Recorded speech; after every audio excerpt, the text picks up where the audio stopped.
हमें उपवास प्रार्थना में परमेश्वर के पास जाकर उससे शब्दों को सुनना है, और जब वो कहेगा 100% वो पूरा होगा। दोस्तों याद रखिए, परमेश्वर का कहा हुआ भविष्यवाणी 100% पूरा होगा, कोई नहीं रोक सकता। मत्ती रचित सुसमाचार अध्याय 24 के 35 पद में लिखा है, आकाश और पृथ्वी टल जाएगा लेकिन उसका वचन जो वो कहता है वो कभी भी नहीं टलेगा। हालेलुया। परमेश्वर ने जो कहा है वो उसे पूरा करता है। उस सूबेदार से कहा कि जा, जैसा तेरा विश्वास है वैसे ही तेरे लिए होगा। और जैसे उस सूबेदार अपने घर जाकर देखता है अपने सेवक को, तो उसके सेवक अपने पैर पर खड़ा हुआ था, वो स्वस्थ था। हालेलुया।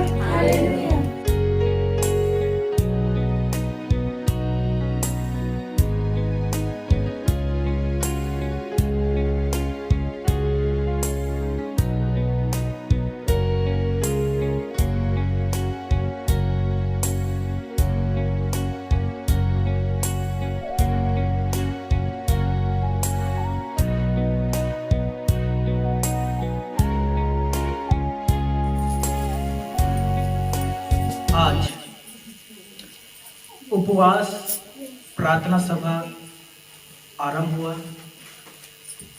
और आप सभी को ज्ञात है कि हम 3 दिन के उपवास प्रार्थना सभा रखे हैं, और ये पहले बार नहीं है। हमने जनवरी में भी 3 दिवसीय उपवास प्रार्थना सभा रखा था, और आप सभी गवाह हैं, परमेश्वर ने हमारे प्रार्थना के उत्तर हमें दिया।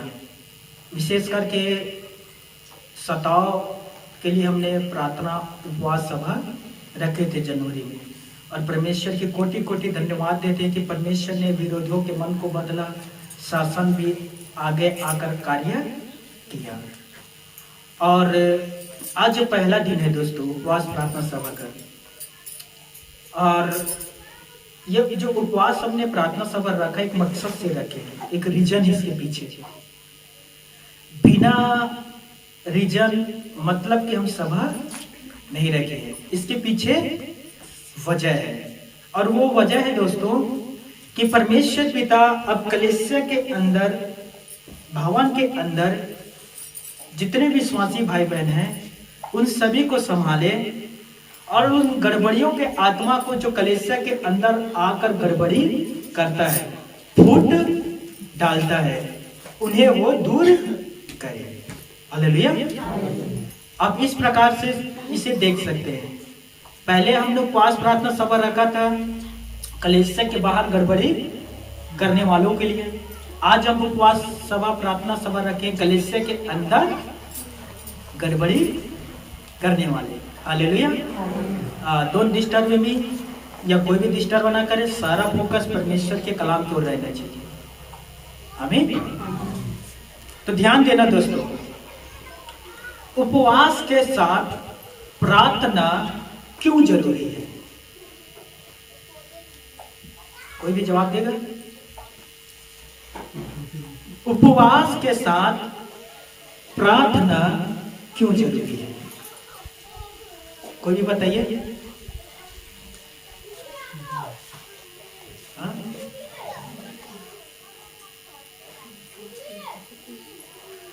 तीसरे बार रिपीट करता हूं, आपको समझ में नहीं आया होगा तो। उपवास के साथ प्रार्थना क्यों जरूरी है? सोचिए 2 मिनट के लिए। बिना प्रार्थना के उपवास कैसा रहेगा?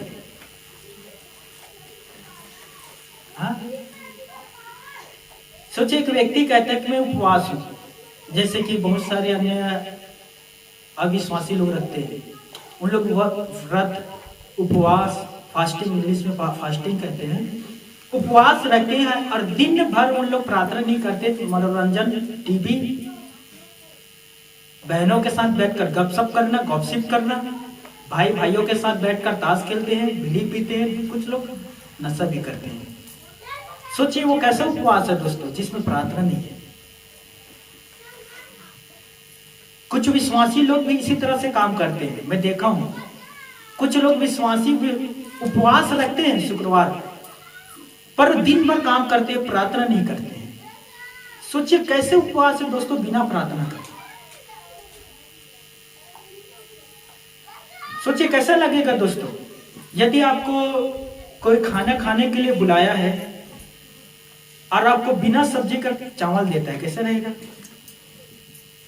हाँ, आप कहोगे ना इससे अच्छा बुलाया ही क्यों, ये तो मेरा अपमान करने के लिए मुझे बुलाया है। अब खाना खाओगे? नहीं। अब क्या करोगे? उठोगे और वापस घर आओगे, राइट? यही लोग, बहुत सारे लोग इसी प्रकार से परमेश्वर के साथ व्यवहार करते हैं। ये आप भी उसी तरह से यदि करते हैं तो याद रखिए परमेश्वर भी इससे खुश नहीं होता, वो नाराज ही होता है। यदि आप उपवास रखे हैं और प्रार्थना नहीं करते तो कोई भी मतलब नहीं आपके उपवास रखने से, व्यर्थ है, फिजूल है, फिजूल। क्योंकि मैं लोगों को देखता हूं उपवास रखते हैं। काम करना गलत नहीं है, काम कम करिए, थोड़ा काम कम कर दीजिए जिस दिन आप उपवास हैं। आगे जाकर और काम को कल दूसरे दिन बढ़ा देना जब आप उपवास नहीं रहेंगे। लेकिन जब मैं आज उपवास हूं तो मेरा काम है कि मैं अपना ज्यादा से ज्यादा समय अपने परमेश्वर के साथ बिताऊं, अपने परमेश्वर के हुजूरी में अर्थात उसकी उपस्थिति में बैठूं, उससे बातें करूं और अपना जो रिश्ता है परमेश्वर के साथ उसे मैं और गहरा करूं। हालेलुया। तो इस तरह का प्रार्थना उपवास कभी नहीं रखना बिना प्रार्थना वाला। जब भी आप उपवास रखते हो तो 100% प्रार्थना करिए, क्योंकि शैतान है ना, वो बाधा उत्पन्न करेगा। जब भी आप उपवास रखोगे वो बाधा उत्पन्न करेगा, आपके काम को और उस दिन बढ़ाएगा। परिवार को हो सकता है आपके सामने लाकर बैठा देगा और हम बात करते हैं करके, और आप 5 मिनट बात करने वाले 2 घंटा बात करोगे। मैं सच कह रहा हूं। देखिए, सुंदर एक सच्ची घटना बताता हूं। आज का लगभग मैं 1 बजे प्रार्थना करने के लिए बैठा। मेरे पास 1.5 घंटा समय था प्रार्थना करने के लिए, और मैं मस्त प्रार्थना कर रहा था प्रभु के पास बैठकर। और मैं जैसे ही प्रार्थना कर रहा था एक बहन मेरे पास आ गई। और आपको पता है कि अभी दरवाजा मेरे घर पर लगा नहीं है, ओपन है। वो सीधा 4G की स्पीड में दंडनाते हुए मेरे पास आ गया। अगेश्वर बोला क्या हो गया? प्रार्थना कर रहा हूँ। एक निवेदन है, एक मेरे बेटा के बच्चे बीमार है, उसके लिए प्रार्थना कर रहे। सोचिए, मैं प्रभु थोड़ा होल्ड करने, अब इधर मैंने प्रार्थना किया, प्रभु उस बच्ची को स्वस्थ कर दे। ठीक है, मैं उन्हें उसे जैसे फोन करके उसे वापस दिया, फोन को वो लिया और वापस चला गया। फिर मैं कनेक्ट हुआ, प्रभु मैं वापस आता हूँ। फिर से मैं प्रार्थना कर रहा था, फिर एक बहन आ गई। वो कहता फलाना डॉक्टर का नंबर है क्या तेरे पास?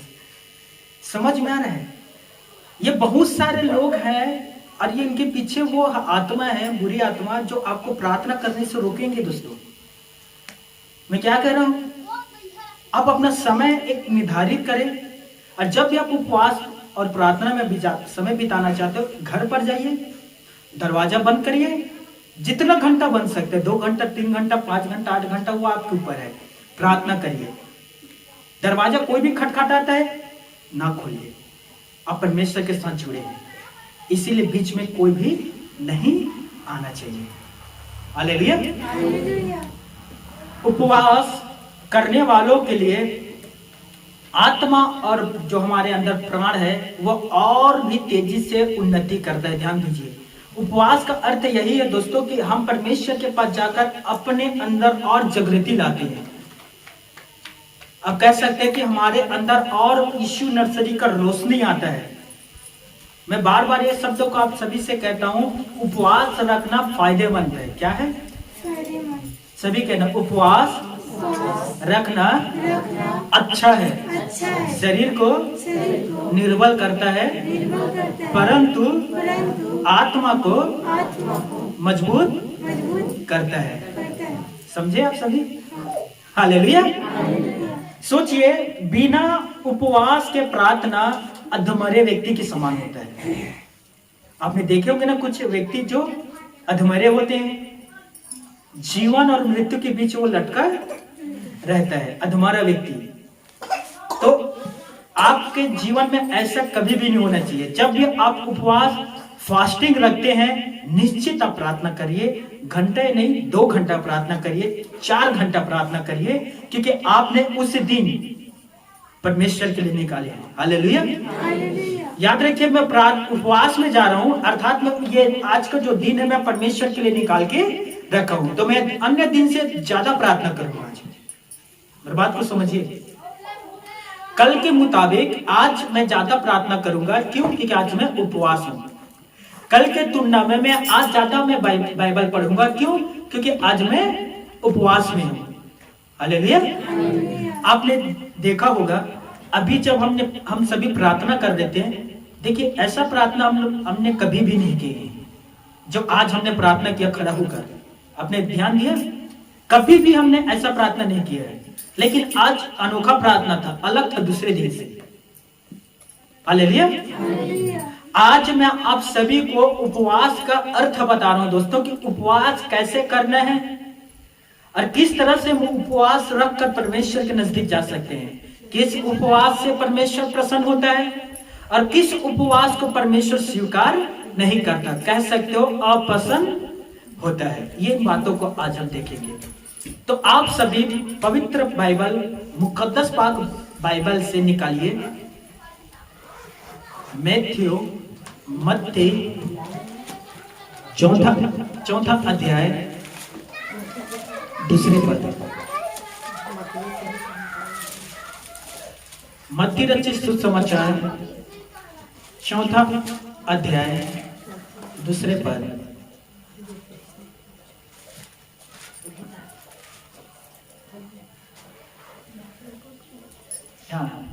चौथा का दूसरा पद, कोई एक पढ़ना।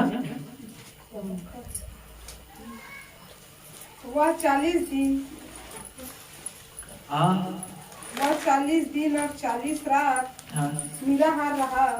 अंत में उसे भूख लगी। तब परखने वालों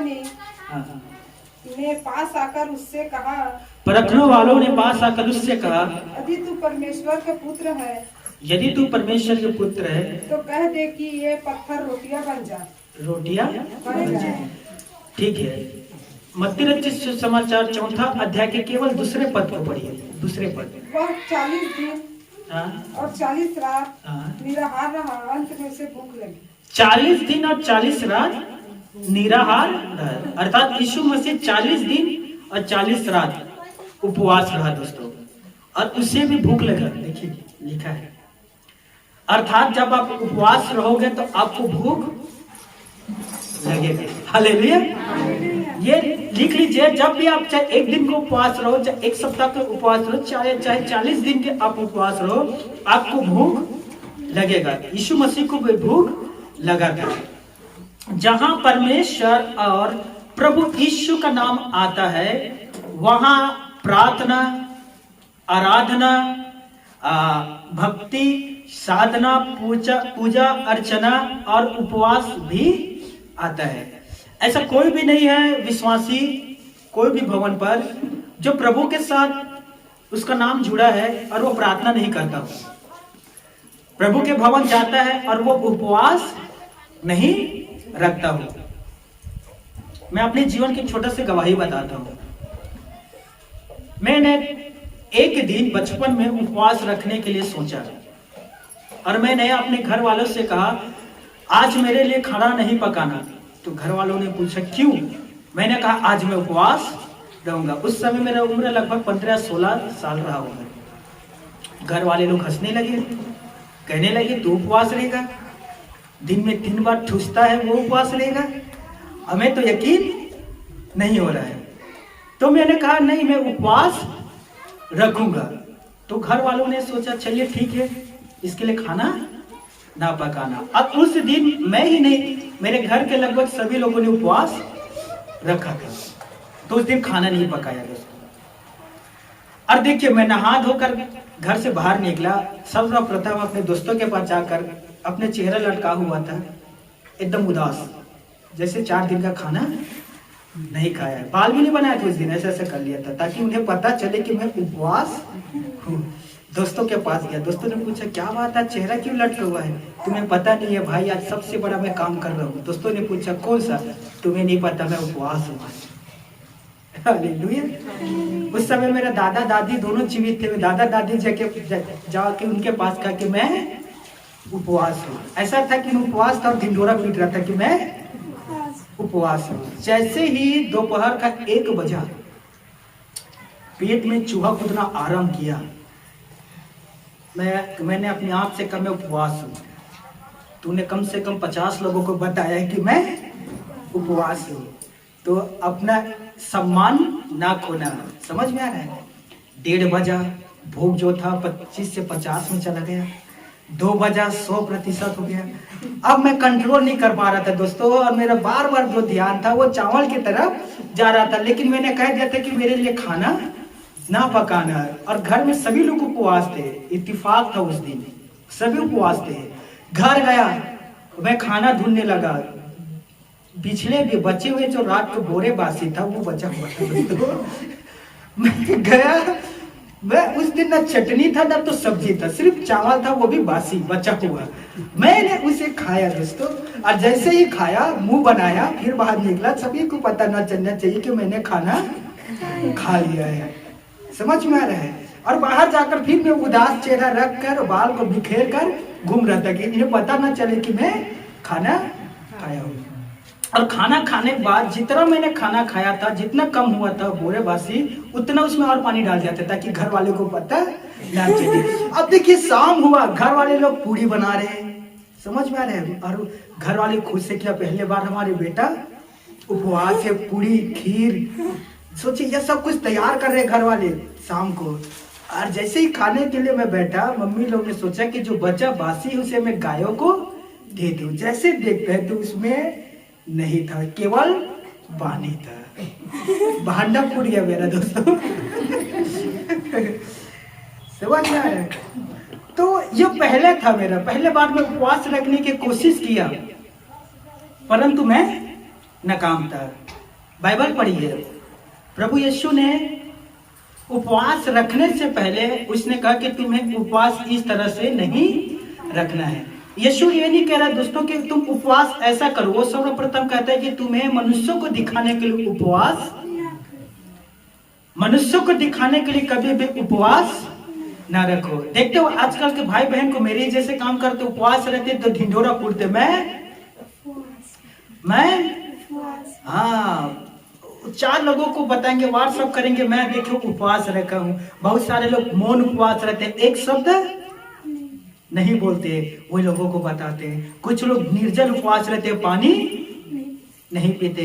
कोई लोग 2 दिन को उपवास रहते हैं और सभी को बताते हैं, खासकर अपने पति और बच्चे को देख रहे, अपने बच्चों को क्या कहते हैं, देख रहे तेरे उम्र बड़े हो जाए इसलिए मैं, और अपने पति कई बार जाकर कहते हैं मेरे लिए ना बनारसी साड़ी लाना, तेरे लिए उपवास हूँ, यदि नहीं लाकर तभी तोड़ता हूँ, फिर कुछ होगा ना तो मुझे ना कहना। यीशु ने कहा तुम कपटियों के समान उपवास नहीं रखना, क्योंकि वे अपने मुंह को बनाए हुए रहते हैं कि लोग उन्हें उपवासी जाने। मैं आपके सामने हूं दोस्तों, मैं लगभग 5 दिन तक उपवास रहा हूं, पर मजाल है दोस्तों कि मेरे चेहरे पर एक उदासी छाई। मजाल है कि मेरे चेहरे पर उनिंदा बनाया या क्या कहते हैं नींद आए, या मेरे चेहरे पर झुर्रियां आए। जैसे आप मुझे अभी देख रहे हो, 3 दिन तक भी मुझे आप ऐसे ही पाओगे, मैं सच कह रहा हूं। बाइबल कहता है कि परमेश्वर के एक दास था जिसका नाम मूसा था। क्या था? मूसा। वो 40 दिन और 40 रात परमेश्वर के सामने था, और वो पर्वत में परमेश्वर के साथ बात कर रहा था। 40 दिन के बाद जब मूसा वापिस अपने लोगों के पास आया, लोगों के पास, इस्राएलियों के पास, मेरे तरफ देखिए, ध्यान दीजिए, 40 दिन के बाद वो भूखा वापिस अपने लोगों के पास आया। बाइबल पर लिखा है दोस्तों कि मूसा के चेहरे से रौनक, नूर निकलता था दोस्तों, उसके चेहरे से ना रौनक निकलता था, और लोग उसके चेहरे को नहीं देख पाता था। इसीलिए मूसा ने ना एक ओढ़ना लिया था, ऐसे ओढ़ना। 40 दिन बात करने के कारण उसके चेहरे पर रौनक आ गया था। सोचिए आप उपवास में परमेश्वर के साथ बात करोगे, क्या आपके चेहरे पर रौनक नहीं आएगा दोस्तों? बुधवार से, बीते हुए बुधवार से 2 दिन पहले उपवास आरंभ हुआ। उपवास राख या राख उपवास ऐसा करके एक दिन है दोस्तों, और मिनिमम मसीहत में मैं ये अंदाजा है दोस्तों, लगभग मिनिमम 25% विश्वासी लोग 40 दिन उपवास रहते हैं। 40 दिन। और उन लोग मुझे बताते हैं कि भी हम 40 दिन उपवास रहते हैं तो जब शाम होता है तो हम नॉर्मली खाना लेते हैं, हल्का खाना, थोड़ा से 24 घंटा में एक थोड़ा सा बस खाना। और सोचिए उन लोग 40 दिन 40 रात उपवास रहते हैं दोस्तों परमेश्वर के लिए। और वे लोग मुझे बताते हैं कि जब हम परमेश्वर के लिए उपवास रखते भैया, वो 40 दिन ना भैया, हमें भी मूसा के समान फील होता है। ऐसा लगता है कि हम भी सीने पर्वत में परमेश्वर के साथ है और हमारे अंदर एक शक्ति है जो हमें उपवास रहने के लिए बल दे रहा है। हालेलुया। अब नॉर्मली 2 दिन बिना खाना खाए रहकर देखो, 2 दिन में, एक दिन में आप एक टाइम खाना खाकर देखिए, आप ना लुढ़कने वाले व्यक्ति बन जाओगे। समझ में आ रहा है? अधमरे व्यक्ति, चलते चलते गिर पड़ोगे, चक्कर आने लगेगा, आंख में ना धुंधला छाने लगेगा, ऐसा लगेगा कि बीपी और शुगर दोनों कम हो गया है। 2 दिन में आपके हालत बेंड हो जाएगा। लेकिन वही 2 दिन आप परमेश्वर के साथ बिता कर देखो दोस्तों, आप जैसे पहले थे उससे ज्यादा आनंदित महसूस करोगे अपने आप को। हालेलुया। हालेलुया। फिलिपियों 4 अध्याय 13 पद, वहां लिखा है, पौलुस कहता है, जो मुझे सामर्थ्य देता है उसमें मैं सब कुछ यस, जो आपको बल देता है उसमें आप सब कुछ कर सकते हैं। प्रभु यीशु में आने से पहले, यीशु मसीह को जानने से पहले लगभग 22 सालों तक मैंने कभी भी उपवास नहीं रखा था, कभी भी नहीं। 22 सालों तक सोचिए। और जब से मैं प्रभु में आया हूं और प्रभु को पहचान लिया हूं, वरन प्रभु ने मुझे पहचान लिया है, तब से मैं उपवास रखता हूं दोस्तों। हालेलुया। ध्यान से सुनिए, उपवास और प्रार्थना, इन दोनों का आपस में क्या संबंध है और किस तरह से यह काम करता है। उपवास और प्रार्थना ईश्वर के साथ संगति रखने और उसके ओर ध्यान केंद्रित करने के लिए जाना जाता है दोस्तों। ये जो उपवास और हम जो प्रार्थना करते हैं, यह परमेश्वर के साथ संगति रखने के लिए और परमेश्वर के ओर ध्यान केंद्रित करने के लिए हम इसे रखते हैं। ध्यान दीजिए, उपवास का अर्थ यह नहीं है कि हम परमेश्वर हमारी मनोकामनाओं को पूरा करे, या कह सकते हैं उपवास का अर्थ यह नहीं है कि जो कुछ भी चाहे हम परमेश्वर से मांग ले। यह उपवास का अर्थ नहीं है दोस्तों। ना आप इस प्रकार के कभी भी उपवास रखना, ऐसा नहीं है कि मैं उपवास रखूं तो जो चाहे मैं उससे मांग सकता हूं, प्रभु मुझे ये दे दे, प्रभु मुझे वो दे दे, प्रभु मुझे गाड़ी, हीरा, चांदी, सोना, समझ में आ रहा है, नौकरी, छोकरी उकरी, ऐसा कुछ भी नहीं है जो आप उपवास रखकर उससे मांग सकते हैं। मांगने का भी एक दायरा है। हालेलुया। ऐसा होता तो मैं सोचता हूँ सड़क किनारे जो लोग भूखा रहते हैं वो सबसे पहले धनवान बनते। क्यों? क्योंकि सबसे ज्यादा भूखा, राइट? सही कह रहे हो कि नहीं दोस्तों? हाँ, वो जो हमारे भारत में सबसे ज्यादा अमीर आज उन लोग कटोरा धर के इधर बैठे रहते हैं और जो गरीब है वो वहां बैठे रहते हैं। इसका अर्थ यह नहीं कि हम उपवास और जो चाहे ऊपर वाले से मांग लें। उपवास से परमेश्वर ने हमें छूट नहीं दिया, बम्पर ऑफर कि बेटा ईश्वर जो चाहे तू मांग ले। समझ में आ रहा है? ऐसा नहीं है। उसके लिए भी बाइबल में हमें सिखाया गया। ध्यान से दीजिए, हम जब भी उपवास में हम समय बिताते हैं तो हम अपने इच्छाओं को परमेश्वर के सामने ना उंडे ले दोस्तों। ध्यान दीजिए कि प्रभु मेरा ये इच्छा है और मैं इसी इच्छा के लिए मैं उपवास रहा हूं, मैं चाहता हूं कि प्रभु मेरे इन इच्छाओं को पूरा कर दे। नहीं, बिल्कुल नहीं। मैं उपवास इसलिए रखता हूं, 2015 से रखते हुए आ रहा हूं दोस्तों, 2023 चल रहा, लगभग 7 साल हो गए। मैं उपवास रखता हूं ना तो मैं यही कहता हूं कि प्रभु मुझे उतना बल और उतना शक्ति देना कि मैं तेरी इच्छाओं को पूरा कर सकूं और तेरी मर्जी को पूरा करते रहूं। वो सामर्थ्य तू मुझे देना। हालेलुया। ध्यान देना, उपवास से हम परमेश्वर पर पूरी तरह से निर्भर होते हैं। जब आप उपवास रखते हो तो आपको यह पता चलता है कि सच में मैं परमेश्वर के ऊपर निर्भर हूं और मैं परमेश्वर के ऊपर हमेशा आश्रित रहूंगा। हालेलुया। ध्यान दीजिए, परमेश्वर के ऊपर आश्रित होना कैसा होता है। प्रभु यीशु मसीह इस पृथ्वी पर आया, लेकिन वे अपने ऊपर नहीं परंतु परमेश्वर के ऊपर आश्रित था।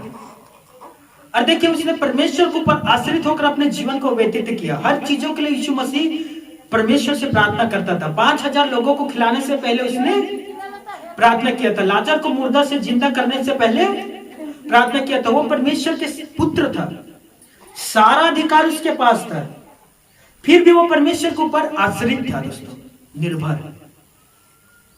जब आप उपवास रखोगे, आपको भी पवित्र आत्मा गाइड करेगा कि आपको अपने ऊपर नहीं, मनुष्यों के ऊपर नहीं, सोना चांदी के ऊपर नहीं, अपने धन के ऊपर नहीं, अपने जमीन के ऊपर नहीं, वरन परमेश्वर पर निर्भर हो। हालेलुया। अब देखिए, बहुत सारे लोग हैं अपने आप के ऊपर निर्भर रहते हैं। नीति वचन कहता है जो खुद पर भरोसा करता है वो निर्बुद्धि है, लेकिन जो बुद्धिमानी से चलता है वो अपना प्राण बचाता है। हालेलुया। अपने आप पर, अपने बुद्धि पर, अपने संपत्ति पर कभी भरोसा ना करिए, क्योंकि एक दिन ये काम नहीं आएगा दोस्तों। मेरे पास कितने सारे बड़े से बड़े धनवान व्यक्ति आते हैं, वे कहते हैं हमारे पास सब कुछ है, सब कुछ है, लेकिन एक प्रेत आत्मा ने मुझे हिलाकर, बताइए वो क्या कह रहा है। धनवान व्यक्ति है, संपत्ति भरपूरी से है, खाना बहुत सुंदर खाता है, गाड़ी है, नौकर है, चाकर है, सब कुछ है, लेकिन एक छोटे से चुड़ैल ने उसकी जिंदगी, समझ में आ रहा है। और मैं कितने सारे पैसा लगा चुका, पर ये मेरे जीवन से बाहर नहीं जा रहे हैं। जोक देखें, जोक ऐसा लगता है मैं विदेश में प्रचार कर रहा हूं। जोक नहीं देखे हो? रविवार को पकड़ के लाऊं आप लोगों के लिए, फिर आपके शरीर में डालूंगा, फिर वो पता चलेगा जोक के दो मुंह होते हैं, दोनों तरफ से वो खून चूसते हैं, दोनों तरफ से चूसते हैं। आप समझ में आया ना? तो वो धनवान व्यक्ति कहता है एक जोक मेरे पीछे पड़ा भाई, वो हर दिन खून चूसता है, और देखिए भाई मैं परेशान हो चुका हूं। इसीलिए मेरे प्यारे भाइयों, मेरे बहनों, आपके पास चाहे कितनों भी संपत्ति क्यों ना हो, पर आप परमेश्वर के ऊपर निर्भर रहे। आमीन। कुरिन्थियों के पत्री में पौलुस कहता है मैं जो कुछ भी हूं, पौलुस इस बात को कहा है, मैं जो कुछ भी हूं परमेश्वर के अनुग्रह से हूं। हालेलुया। क्या आप भी कह सकते हैं कि मैं आज जहां भी हूं, जो कुछ भी मेरे पास है, जो भी संपत्ति मेरे पास है, परमेश्वर के अनुग्रह से है। हालेलुया। उपवास का दिन, आप में से बहुत सारे लोग मुझसे पूछते हैं भैया हम किस दिन उपवास रखें, किस दिन उपवास रखने समय ज्यादा प्रतिफल मिलेगा, किस दिन रखे भैया? शनिवार में हम समझते हैं ये गृह दिन है, इस दिन उपवास रखना चाहिए या? बहुत सारे लोग डरते हैं ना शनिवार के दिन उपवास रखने से। पता है सबसे ज्यादा आशीष का दिन कौन सा था? शनिवार। सब्त का दिन कौन सा था? या शनिवार। परमेश्वर ने मनुष्यों को किस दिन बनाया था? हाँ बताइए, शनिवार। हालेलुया। पनौती के दिन नहीं है, शनिवार। यदि आप चाहो तो शनिवार को भी उपवास रह सकते हो, रविवार को भी उपवास रह सकते हो। रविवार के दिन परमेश्वर ने सारे कामों को करने के बाद विश्राम किया था, तो वो विश्राम के दिन है, उस दिन भी आप उपवास रख सकते हैं। सोमवार को रख सकते हैं, वो दिन पनौती है, वो दिन भी आशीष का दिन है। क्यों? क्योंकि उस दिन आदि में परमेश्वर ने आकाश और पृथ्वी की। यदि आप बाइबल पढ़ते हैं, आप प्रभु पर, यीशु पर विश्वास रखते हैं, तो आपको यह बात पता होगा, आपको यह ज्ञात होगा, हर दिन पवित्र दिन है। हालेलुया। हम हर दिन में से जिस दिन भी चाहे उपवास रह सकते हैं। आमीन। और मैं जो उपवास है, मैं व्यक्तिगत अपने जीवन के बारे में बताता हूँ। हेलो, ध्यान दीजिए, व्यक्तिगत में अपने जीवन के बारे में बताता हूँ। शुक्रवार के दिन मैं उपवास रहता हूँ। कुछ जगहों पर उपवास और प्रार्थना प्रायश्चित के दिन रखा जाता है। अर्थात बहुत सारे लोग इकट्ठे होते हैं और वे सभी प्रकार के पाप से अपने मन फिराते हैं। तो प्रायश्चित के उपवास, और उस दिन वे अपने पापों से फिरते हैं और अपने जीवन को प्रभु यीशु में समर्पित करते हैं, और इसे उपवास का दिन कहा जाता है। जैसे बाइबल में योना के पुस्तक में आपको मिलेगा, राजा से लेकर प्रजा सभी लोग बैठकर उपवास के साथ प्रार्थना कर रहे थे। हालेलुया। ध्यान दीजिए, उपवास अलग अलग विषय के लिए भी की गई है। जैसे कि मूसा ने 40 दिन 40 रात उपवास किया और इजराइल को कानून का व्यवस्था लाकर दिया। दूसरा, शहर को बचाने के लिए उपवास, और ये नहमया नबी ने किया था। जब उसे पता चला कि यरूशलेम खंडन हो चुका है, उखड़ रहा है, यरूशलेम दिन प्रतिदिन नष्ट होते जा रहा है, तो इसने शहर को बचाने के लिए उपवास किया था। यह आपको मिलेगा नहमया 1 अध्याय और 4 पद। आगे ध्यान दीजिए, संकट या परेशानी से, जब भी आपके जीवन पर संकट आता है या परेशानी आता है तो आप उपवास रख सकते हैं। जैसे दाऊद राजा को जब ये बात पता चला कि साउल और जोनाथन मारे गए हैं, तो उसने उपवास और प्रार्थना किया था। चौथा, ध्यान देना, परीक्षाओं से बचने के लिए, यह सबसे इंपॉर्टेंट है दोस्तों। हालेलुया। मेरे तरफ ध्यान दीजिए, यीशु मसीह ने प्रार्थना किया था। आप देखिए, उपवास प्रार्थना करने के बाद वो परीक्षाओं से गुजरा था। हालेलुया। लेकिन उससे पहले उसने प्रार्थना किया था। हालेलुया। तो आपको भी परीक्षाओं से बचने के लिए उपवास प्रार्थना करना पड़ेगा। मत्ती 17 में एक व्यक्ति अपने बेटे को लेकर यीशु मसीह के पास आता है और कहता है कि प्रभु, ये मेरा बेटा है और इसे मिर्गी आता है और बार बार आग और पानी में गिर जाता है। मैं इसे तेरे चेले के पास लेकर गया था, परंतु तेरे चेले ने मेरे बेटे को अच्छा नहीं कर पाया। तब यीशु ने कहा, तुम लोग क्यों अविश्वास करते हो? ध्यान दीजिए ना, तुम लोग क्यों अविश्वास करते हो? और यीशु मसीह ने उसे डांटा और मिर्गिन के जो आत्मा उसके अंदर था वो छोड़कर चला गया। ध्यान देना दोस्तों, चेलों ने प्रभु के पास आकर एकांत में पूछा, हे प्रभु, हम क्यों उसे नहीं निकाल पाए? मिर्गिन के दुष्ट आत्मा को हम क्यों नहीं निकाल पाए? क्या कारण है प्रभु? हमें भी बताओ कि प्रभु, हमने भी प्रार्थना किया था पर वो मिर्गिन के आत्मा उसके अंदर से नहीं निकला, वजह क्या है? ध्यान दीजिए, प्रभु यीशु मसीह ने अपने चेलों से कहा कि यह जो आत्मा है ना, जो उसके अंदर आत्मा था, यह ठेठई की आत्मा है और यह बिना उपवास और प्रार्थना के नहीं निकलेगा। हालेलुया। यीशु मसीह ने हमसे कहा है दोस्तों कि कुछ आत्मा ऐसे भी होते हैं, उसके लिए उपवास और प्रार्थना करना पड़ेगा। केवल प्रार्थना से बाहर नहीं जाएगा, उपवास में भी उसके लिए बैठना पड़ेगा। हालेलुया। आप लोग मुझे ध्यान दीजिए, सुनने वालों को सुने दीजिए, प्रभु महान है उसकी सच। क्योंकि बहुत सारे ऐसे भी लोग होते हैं जिसे घर में नींद, सुनी दीजिए, मेरे तरफ ध्यान दीजिए। हालेलुया। ध्यान देना दोस्तों, उपवास प्रार्थना कैसे करें?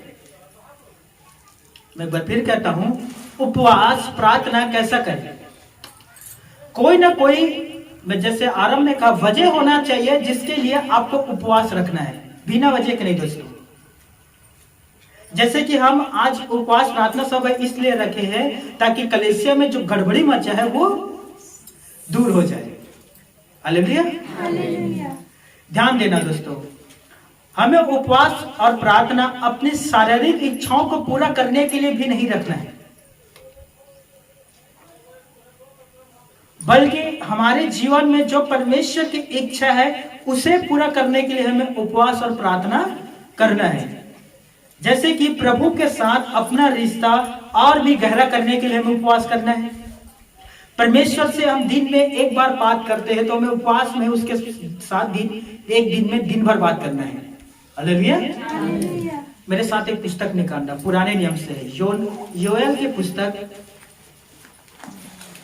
मेरे ख्याल से होशे के बाद आएगा, दानियल होशे उसके बाद आता है मेरे ख्याल से। योएल की पुस्तक 2 अध्याय 12वें पद, पुराने नियम पर है।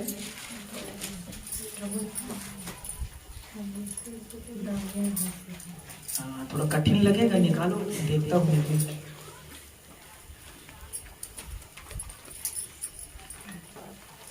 योएल के पुस्तक 2 अध्याय 12वें पद।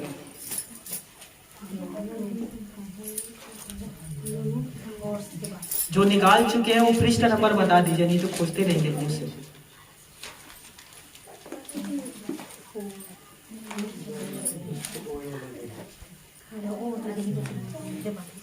योएल की पुस्तक, गोयल की पुस्तक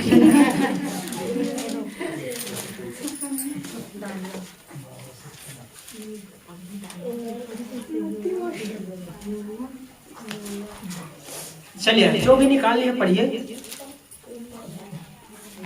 2 अध्याय 12वें पद।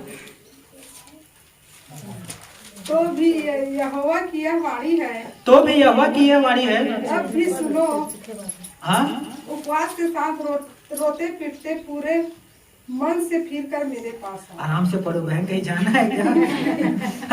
धीरे धीरे पढ़ो। यहोवा की यह वाणी है, अब भी सुनो। अब भी सुनो। उपवास के साथ, उपवास के साथ रोते पीटते हुए अपने पूरे मन से फिर कर मेरे पास। हाँ, अपने पूरे मन से फिर कर मेरे पास आओ।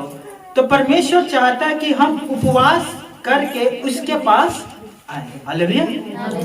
वचन हमसे कहता है कि रोते हुए, अपने गुनाहों को पश्चाताप करते हुए हम परमेश्वर के पास आए।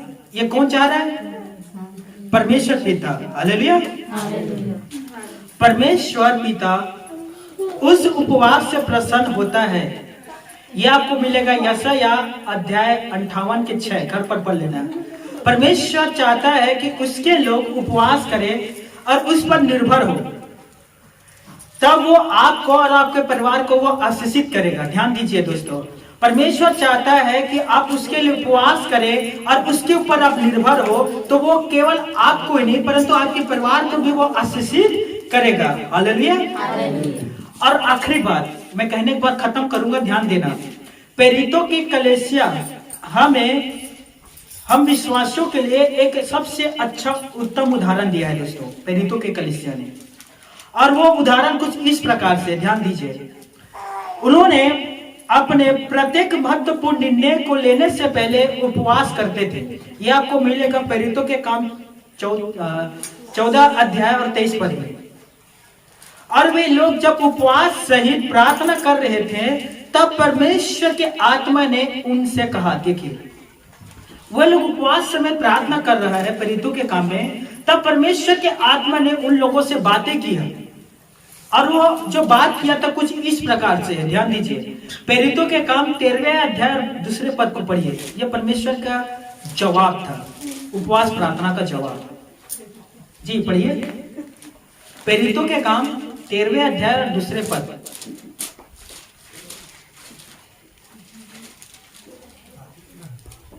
जब वो उपवास सहित प्रभु की उपासना कर रहे थे, तो पवित्र आत्मा ने कहा,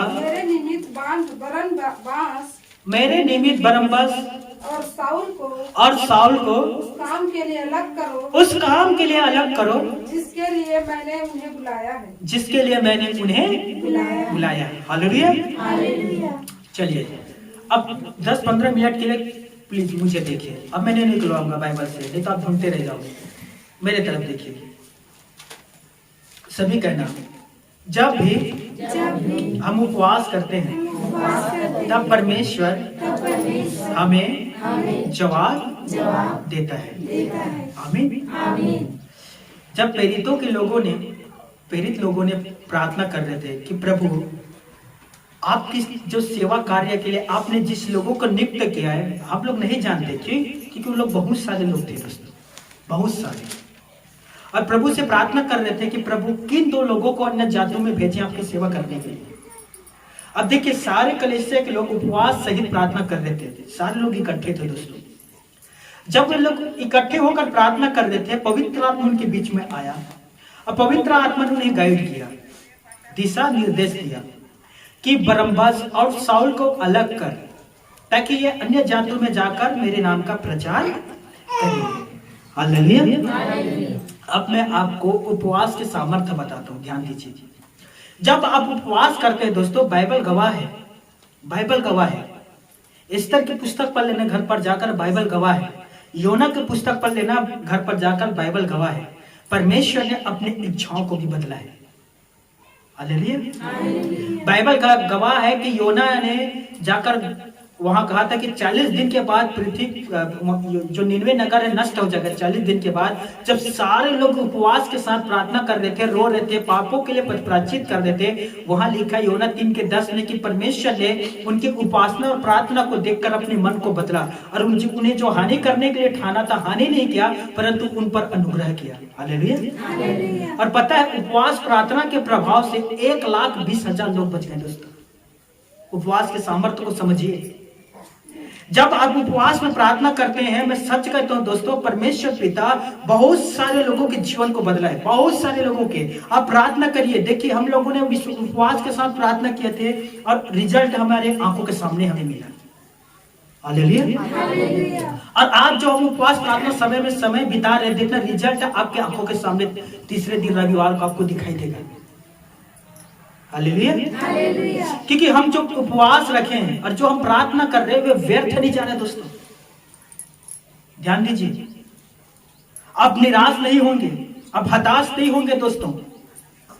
जब आप उपवास करोगे, मैं सच करता हूं, पवित्र आत्मा जो आपको दिखाई नहीं देता दोस्तों, लेकिन जो आत्मा आपके अंदर है, उसी आत्मा पर पवित्र आत्मा आकर वास करता है। और मैं सच कहता हूं, आपको वो जीवन को बदलेगा।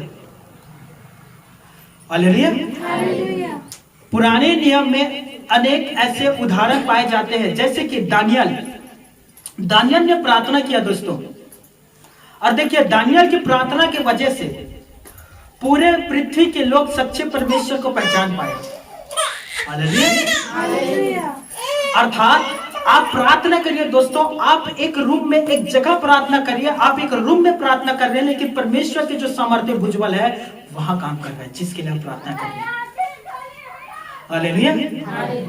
ऐसे बाइबल में आपको कितने सारे उदाहरण मिल जाएंगे कि वो विश्वासी मिलकर एक जगह प्रार्थना कर रहा था, लेकिन परमेश्वर है जो दूसरे जगह काम कर रहा था। प्रेरितों के काम 12वें अध्याय में आप घर पर जाकर पढ़ लेना, वहां लिखा है कि पतरस जेल के अंदर थे, जेल के अंदर बंद था, सांकड़ों से जकड़े हुए थे, और विश्वासी भाई एक एक घर पर बैठकर उसके लिए प्रार्थना कर रहा था। और देखिए, परमेश्वर ने अपने एक स्वर्गदूत को भेजा पतरस के पास। पतरस वहां गया, माफ करना, स्वर्गदूत पतरस के पास गया, सांकड़ को खोला और जेल से बाहर निकाल आया। हालेलुया। आप यहां उपवास के साथ प्रार्थना करिए, यहां आप प्रार्थना करिए विश्वासियों के लिए, यहां आप प्रार्थना करिए बीमारों के लिए, यहां आप अपने घरों के लिए प्रार्थना करिए, अपने फैमिली के लिए प्रार्थना करिए, परिवारों के लिए, अपने विश्वासी भाई बहन के लिए प्रार्थना करिए। यहां बैठकर दोस्तों विश्वास से प्रार्थना करिए, परमेश्वर वहां काम करेगा। हालेलुया। पता है, एक व्यक्ति ने कहा प्रभु यीशु मसीह से, प्रभु मेरा एक सेवक है और वो लोगों से ग्रस्त है, वो बहुत पीड़ित है प्रभु, और वो मेरा सच्चा सेवक है, मैं उससे प्यार करता हूं। यीशु ने जब ये शब्द सुना, यीशु ने सूबेदार को उत्तर दिया। ध्यान देना दोस्तों, हे सूबेदार, मैं तेरे घर आकर तेरे सेवक को चंगा करता हूं जो लोगों से ग्रस्त है। उस सूबेदार ने कहा, प्रभु मैं इस योग्य नहीं हूं कि तू मेरे छतों तले आए, अर्थात मेरे घर के अंदर आए, मैं इस योग्य नहीं हूं। अपने मुंह से वचन कह दे तो मेरे सेवक चंगा हो जाएगा। वो कह रहा था कि यही कह दे प्रभु कि जा तेरे सेवक चंगा हो गया, मैं विश्वास करके लौट जाऊंगा। और मैं विश्वास करता हूं कि जैसे आप कहोगे वैसे ही मेरे सेवक के शरीर में होगा। हालेलुया। सोचिए कितना बड़ा विश्वास है दोस्तों। यदि आज हम किसी विश्वासी के लिए प्रार्थना करते हैं, मैं एक बहन के लिए प्रार्थना किया, यही गर्मी के दिन था दोस्तों, और 3 या 4 साल से उनके बच्चे नहीं थे। 4 साल हो गया था लगभग, शादी हुआ। साधना या दिव्या नाम थी बहन की। तो वो लोग मेरे पास प्रार्थना करवाने के लिए आए, पति और पत्नी। मैंने जब उनके लिए मैं प्रार्थना कर रहा था, पवित्र आत्मा ने मुझसे कहा, इससे कहे कि इसी अगले आने वाले इसी दिन में इनका एक बच्चा होगा। गर्मी के दिन था दोस्तों, और मैं प्रार्थना कर रहा था। मैंने कहा कि प्रभु के आत्मा मुझसे कह रहा है, मेरी बहन आप गर्भवती हो गए, एक बच्चा आपको परमेश्वर देगा, और यही दिन में आपके पास एक बच्चा होगा, यही गर्मी में, अर्थात 1 साल के अंदर आपके पास एक बच्चा होगा। हाँ भैया सच में मैं विश्वास करूं? मैं बोला हाँ बहन, परमेश्वर कह रहा है विश्वास कर, और इसी दिन में एक बच्चा परमेश्वर आपको देगा। साधना नाम था उस महिला की, और उस लड़का का नाम भी मुझे याद है पर अभी भूल रहा हूं मैं। और देखिए वो मैंने उससे कहा विश्वास कर, परमेश्वर के कलाम है, और विश्वास करके मेरे घर से धन्यवाद देते हुए चले जा, और देखना इसी दिन में आप मेरे पास आओगे एक बच्चा लेकर। और वो और उसके पति दोनों वहां से गए, और सच में दोस्तों 10वें महीने में वो प्यारी बच्ची लेकर मेरे पास आई। एक सुंदर बच्ची थी उसके हाथ में, और उसने प्रभु को कुछ अर्पण किए, कुछ चढ़ाया इन लोगों ने प्रभु को, और कहा भैया आपने जैसा कहा था हम लोग गए, और उसी महीना से प्रेग्नेंट हुई है, और 9 माह के बाद एक बच्चा प्रभु ने हमें दिया। हालेलुया। एक सुंदर बच्ची दोस्तों। और उसके बाद वो लोग धन्यवाद दिए और वापिस संसार में चले गए। 2017 की घटना है, और उसके बाद आज तक लौटकर मेरे पास नहीं आए। हालेलुया। तो जब भी आपके लिए कोई भी भविष्यवाणी होता है, कोई भी भविष्यवाणी होता है, परमेश्वर का दास आपके लिए भविष्यवाणी करता है, स्वीकार करिए, तो वो भविष्यवाणी पूरा होगा, अन्यथा वो पूरा नहीं होगा। जैसे कि पहला थिस्सलुनीकियों 5वें अध्याय 19 और 20 पर, यदि तुम्हारे लिए भविष्यवाणी होता है तो उसे तुच्छ ना जान। हालेलुया। यदि आपके लिए कोई भी भविष्यवाणी कभी भी होता है, उसे स्वीकार करिए। आमीन।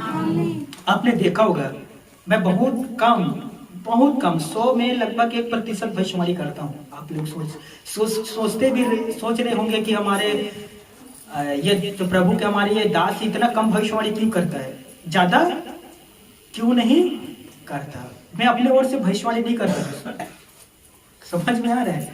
प्रभु मुझसे कहेगा तो ही मैं भविष्यवाणी करूंगा, और यदि वो मुझसे नहीं कहेगा तो मैं भविष्यवाणी नहीं करूंगा।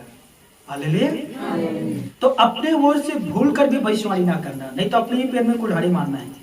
मेरी बात को समझिए, जो बिना सोचे समझे भविष्यवाणी करता है वे अपने ही पैर में कुल्हाड़ी मारता है, क्योंकि वो आप परमेश्वर के नाम से भविष्यवाणी कर रहे हैं, फिर वो आपको नहीं छोड़ेगा दोस्तों।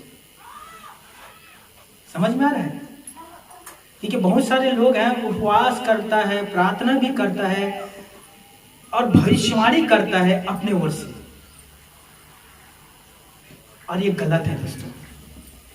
इसके वजह से बहुत सारे अविश्वासी लोग पीछे हट गए। मैं आपको एक सिंपल उदाहरण देता हूं, ध्यान दीजिए। मान लीजिए मैं एक नया भाई आया है, और मैं उसके लिए प्रार्थना कर रहा हूं, और प्रभु ने मुझे कुछ भी नहीं कहा, पर मैं उसे प्रसन्न करने के लिए अपनी ओर से कहता हूं, उसे खुश करने के लिए मैं अपनी ओर से कहता हूं कि प्रभु मुझसे कह रहा है आपका जो 2 लाख रुपए के कर्ज है, प्रभु उसे 6 महीना में दूर करेगा। वो भाई ताली बजाएगा, वो प्रभु धन्यवाद, वो जिस परमेश्वर के खोज कर रहा था वो मुझे मिल गया। खुश होगा कि नहीं होगा दोस्तों? 6 महीना में कर्जा चला गया। वो हर रविवार भवन आने लगा, वो बाइबल पढ़ने लगा, वो अपने सोच के अनुसार प्रार्थना भी करने लगा। 1 महीना बीता, 2 लाख रुपए जो कर्जा था 2 लाख से 2.5 लाख हो गया। 2 महीना बीता, 10,000 रुपये उसने छूटा, 2,40,000 हो गया। तीसरा महीना हुआ, फिर 10 लाख उसने छूटा, 2,30,000 बच गया। 5वां महीना हुआ, फिर 2.5 लाख हो गया। अब 1 महीना बचा था और उस भाई ने परमेश्वर के दास के पास जाकर कभी आपने कहा था 6 महीना में कर्जा चला जाएगा। पहले तो 2 था, अब तो 2.5 हो गया, 1 महीना बचा, क्या होगा? विश्वास कर, शंका करता है, मैं भविष्यवाणी किया हूं, परमेश्वर भविष्यवाणी किया है, तो परमेश्वर के बात पर शंका करता है, चिंता ना कर, वो कहीं से भी तुझे पैसा देगा। वो बेचारा फिर रोते धोते विश्वास किया, रोते धोते ठीक है कहते हो तो मैं कर लेता हूँ। घर गया, 15 दिन बचा, 15 दिन, 6 महीना होने में फिर वो प्रभु के दास के पास गया, भैया केवल 15 दिन बचा है, तू शक करता है? तुझे अभी भी शक है? तू नहीं जानता वो परमेश्वर है, सर्वशक्तिमान है, पूरा पृथ्वी का मालिक है, तुझे उस पर यकीन कर, वो कहीं ना कहीं से व्यवस्था करेगा। ज्यादा ना सोच, आसमान भी फाड़ सकता है, वो आसमान फाड़ कर भी दे सकते हैं या जमीन चीर कर भी दे सकते हैं। वो बेचारा फिर जैसे तैसे विश्वास करके गया। अब 15 दिन भी खत्म और इस बार वो फिर प्रभु के दास के पास जाता है और इस बार प्रभु के दास लापता। जिस घर में रहता था तो वो उस घर को छोड़कर वो भाग गया। अब बताइए वो विश्वासी प्रभु के पीछे चलेगा? कारण कारण क्या है दोस्तों? झूठा भविष्यवाणी। और ऐसे बहुत सारे लोग करते हैं। मैं कुछ जगह गया हूँ, कल्पना करिए हम लोग यहाँ कितने लोग हैं? 5, 10, मिनिमम 20-25 लोग हैं, राइट? 20-25 लोग हैं ना। हम देखिए प्रभु के दास हैं, हम आंसू बहा बहा कर फास्टिंग उपवास रख रख के परमेश्वर के पास जाते हैं, तब वो हमसे कुछ बातें करते हैं, कुछ बातें। ध्यान दीजिए, सोचिए यहाँ 20-25 लोग हैं और मैं 50 भविष्यवाणी कर रहा हूँ। कितने लोग हैं? 25 और कितना भविष्यवाणी कर रहा हूँ? 50। कम से कम एक आध तो तुक्का लगेगा। अब मैं कहता हूँ प्रभु मुझे बता रहे हैं यहाँ एक बहन है जिसके पति शराब पीते हैं। कौन है वो बहन बताइए? मिनिमम बात है कि एक बहन बैठा है और उसके पति शराब पीता ही है। ऐसे तो हर भवन में आपको मिलेगा, मिलेगा कि नहीं मिलेगा? दूसरा भविष्यवाणी, ठीक है। प्रभु मुझे बता रहे हैं यहाँ एक बहन है जिसके घुटने में दर्द है। कौन है वो? मिनिमम बात है, घुटने में दर्द है, किसी न किसी का होगा ही, राइट? तीसरा भविष्यवाणी देखिए, प्रभु मुझे बता रहे हैं यहाँ एक भाई है जो अपने पत्नी से बहुत झगड़ा करते हैं। बताइए 95% झगड़ा करते हैं, करते कि नहीं करते? हालेलुया। तो इस झूठे भविष्यवक्ताओं से बचे। आमीन। हमें उपवास प्रार्थना में परमेश्वर के पास जाकर उससे शब्दों को सुनना है और जब वो कहेगा 100% वो पूरा होगा। दोस्तों याद रखिए, परमेश्वर का कहा हुआ भविष्यवाणी 100% पूरा होगा, कोई नहीं रोक सकता। मत्ती रचित सुसमाचार अध्याय 24 के 35 पद में लिखा है, आकाश और पृथ्वी टल जाएगा लेकिन उसका वचन जो वो कहता है वो कभी भी नहीं टलेगा। हालेलुया। परमेश्वर ने जो कहा है वो उसे पूरा करता है। उस सूबेदार से कहा कि जा, जैसा तेरा विश्वास है वैसे ही तेरे लिए होगा। और जैसे उस सूबेदार अपने घर जाकर देखता है अपने सेवक को, तो उसके सेवक अपने पैर पर खड़ा हुआ था, वो स्वस्थ था। हालेलुया। जब प्रभु यीशु मसीह ने उस कनानी स्त्री से कहा कि जा, तेरे बेटी दुष्ट आत्मा से छुटकारा पा गया है, और जैसे उस कनानी स्त्री ने घर पर जाकर देखा तो उसकी बेटी दुष्ट आत्मा से स्वस्थ हो चुकी थी। हालेलुया। मेरे प्यारे भाइयों, मेरी बहनों, जो वचन वो कहता है याद रखिए वो पूरा होगा, क्योंकि वो मनुष्यों का कहा हुआ नहीं है, वो परमेश्वर का कहा हुआ है, इसीलिए वो वचन पूरा होगा। मनुष्य अपने ओर से गढ़ेगा, वो गढ़ना पूरा नहीं होगा, लेकिन परमेश्वर जो कहता है वो उसे पूरा करके भी दिखाता है। हालेलुया। इसीलिए परमेश्वर की भविष्यवाणी पर कभी भी शक ना करना। मैं एक दिन बेमेतरा गया था और प्रभु का दास और दासी वहां आए हुए थे, और प्रभु के दासी मेरे पास वो प्रचार करते हुए अचानक बीच में रुकी और कहा, यहाँ कोई अग्रेश्वर नाम का है?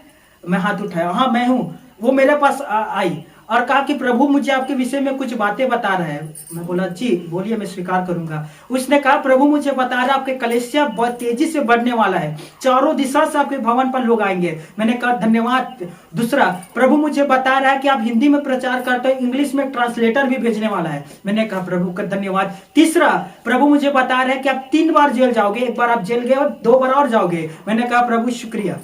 हालेलुया। तो परमेश्वर की भविष्यवाणी है। और देखना ये तीनों काम पूरा होगा, आप अपनी आंखों से देखोगे। क्यों? क्योंकि ये मनुष्यों का कहा हुआ नहीं है, परमेश्वर का कहा हुआ है। हालेलुया।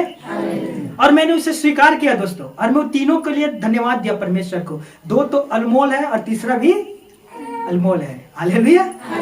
तो जब भी परमेश्वर के दास को भी भविष्यवाणी करता है, स्वीकार करिए, और वो परमेश्वर के ओर से है तो वो पूरा होगा। आप अपने आंखों से देखोगे, और यदि वो परमेश्वर की ओर से नहीं है तो नहीं होगा। तो समझ जाना कि वो फाल्स, गलत भविष्यवाणी है।